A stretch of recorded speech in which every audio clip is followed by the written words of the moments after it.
Hey y'all, it's Casey. Today I'm going to be showing y'all some tips and tricks that I have for using Word that will make writing your essays 100 times easier. A disclaimer first though, there are many different versions of Word, so your version may look slightly different than mine. I'm working on a PC and it's a 2004 version of Word. You may have to play around with yours just to figure out what's different and how things are.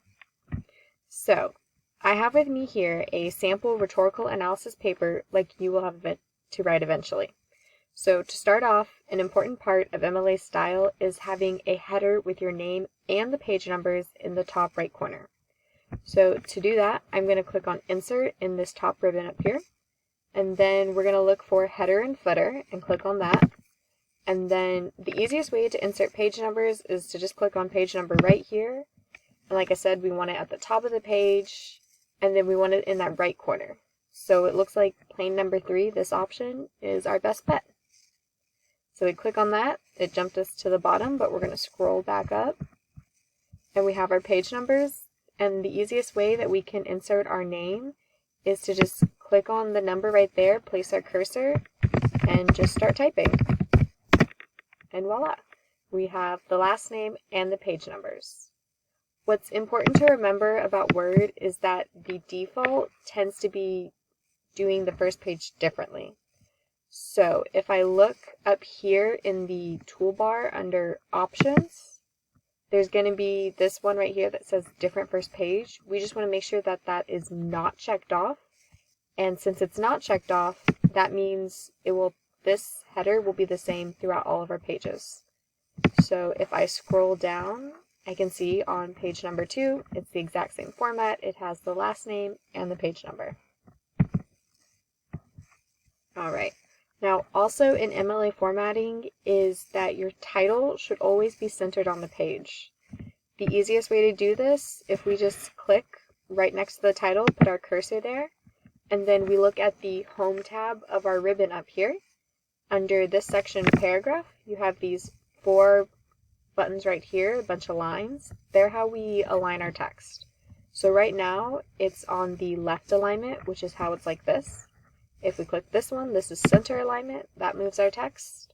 And then we also have right alignment and another one called justified. But for our titles, we want to leave it on that center alignment right there. Alright, now moving into the body of the text, you can see that we have a few words throughout here that have these squiggly red lines. That just means that Word has flagged them as being spelled incorrectly, and there's something we need to go back and check. So the easiest way to do this is if you highlight the word, and then you right-click on it. Under Spelling, it will pop up a list of ways of spelling that Word thinks is the actual correct way. And you can choose from here whichever one is what you actually want to put. Another way we can do this is if we go to the Review tab up on this ribbon, click on that, and then on the far left side it says Editor, we'll click on that again, and it pops up this side panel where it gives us all the suggestions. There we see there's 16 total. It gives us spelling suggestions, grammar suggestions, and a whole bunch of other stuff. Right now I'm just going to focus on spelling, so we'll click on that. And it takes us to our first instance of a misspelled word, what we just saw, which looks like it was the word individuals, but accidentally put a B instead. So we're just going to click on the correct one. And it jumped us right to the next word, but if I scroll back up, I can see that it fixed the word for us. Other options from here is if it's flagging a word, but it's not actually spelled incorrectly, you can ignore once. If you think it happened multiple times, you can ignore all. Or if it's a word it just doesn't recognize, you can add to dictionary. So, scrolling through these, it looks like individuals was spelled incorrectly with a B more than once. So an easy way I can fix this is with the Find and Replace feature. So on my PC, I can press Control H, and it will pop up my Find and Replace box. Now, if you're using a Mac, this may be another place where it's a little different. It's probably either Command H or it could be Shift Command H. Play with it to figure out what's different and what actually works. So I want to look for my instances where I spell individuals incorrectly with a B. Individuals is what it was spelt. And then I want to replace them all with the correct spelling. Individuals. Alright. And so then I have all my options down here, but I'm just going to go ahead and hit replace all. There we go. It fixed them for me, and it said that there were 2 more instances of that. And I got them all fixed without having to go through and search for every single one of them. Alright. So, throughout your essays and your time writing essays, you've probably gotten used to having to use quotes throughout your essays. But one important thing to know that at some point in your academic career, you'll need to use what's called a block quote, which is when you're quoting 4 or more lines from a piece of prose or poetry. So let's say in between these 2 paragraphs, I need to insert a block quote. First thing I'm going to do, I'm just going to press enter to start a new line. And then I'm going to go through and copy my lines of text into the space, wherever I'm getting them from. Right, now that we have our quote, we're going to want to adjust it so it's the same formatting as everything else. So I want my font to be the same, and for MLA, that's Times New Roman.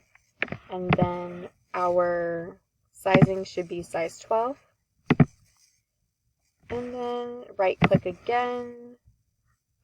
In paragraph is where I can easily fix my spacing.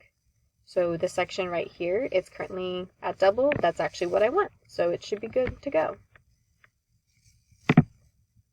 Oh, actually, let's go back to that. Right-click again, paragraph. What I forgot to check is for a block quote, my indentation, this section right here, I want my left indentation to be at 0.5. So I'm just going to adjust that. And I'm going to press OK again. And there I go. It's exactly where I want it. Now, when you're doing a block quote, it's not necessary to use quotation marks, but you do want to be sure to still include that citation. So, just to show y'all, I'm going to input this placeholder. This isn't the exact citation. You would do a proper in-text citation with the author's name, but I'm putting this here just to show y'all what that would look like. Now, speaking of citations, they should always be listed at the very end of your essay. So let's scroll down. Alright, so they're at the end of our essay, but what we need to make sure is that they are always on their own paper, or their own page. So one way that you can get to a new page is pressing enter over and over again, but that's a little tedious. So to save myself the time, what I can do is place my cursor right next to the works cited title. I can click on insert up here, and then on the far left, click on pages, and then click on page break. That automatically takes me to a new page, and I have a nice break, and I can easily see where my essay ends and the works cited begins. Also important to remember for your citations is that you want them to be as easy to read as possible. You want them to be easily understood. That's why there's a specific format of putting the author's name first and then the title, so on and so on. But also with that is your formatting. So here, there's multiple citations, but it's hard to tell because it's kind of just a big block.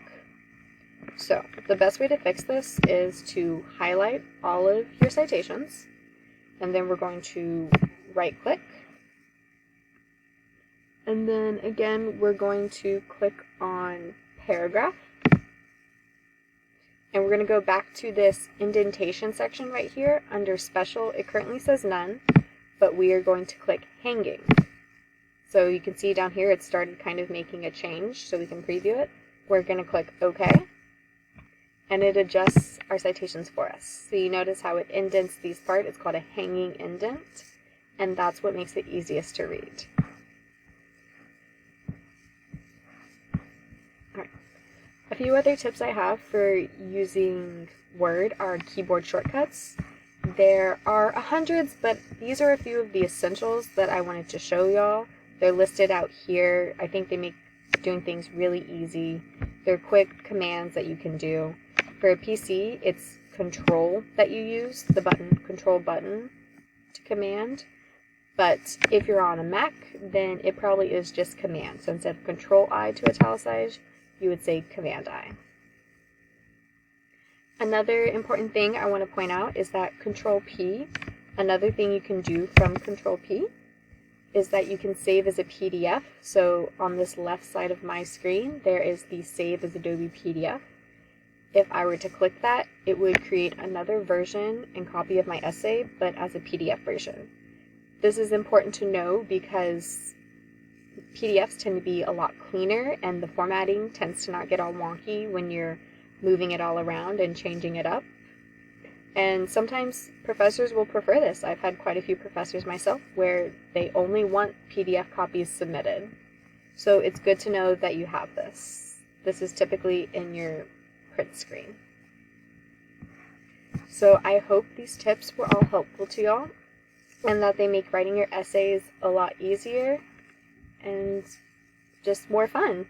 So just remember that there are different versions of Word, and if yours is a little different from mine, you'll have to just play around with it, spend some time figuring it out, and if you can't, there's always Google that can typically help you figure out what to do. So good luck with it, and good luck writing y'all's essays.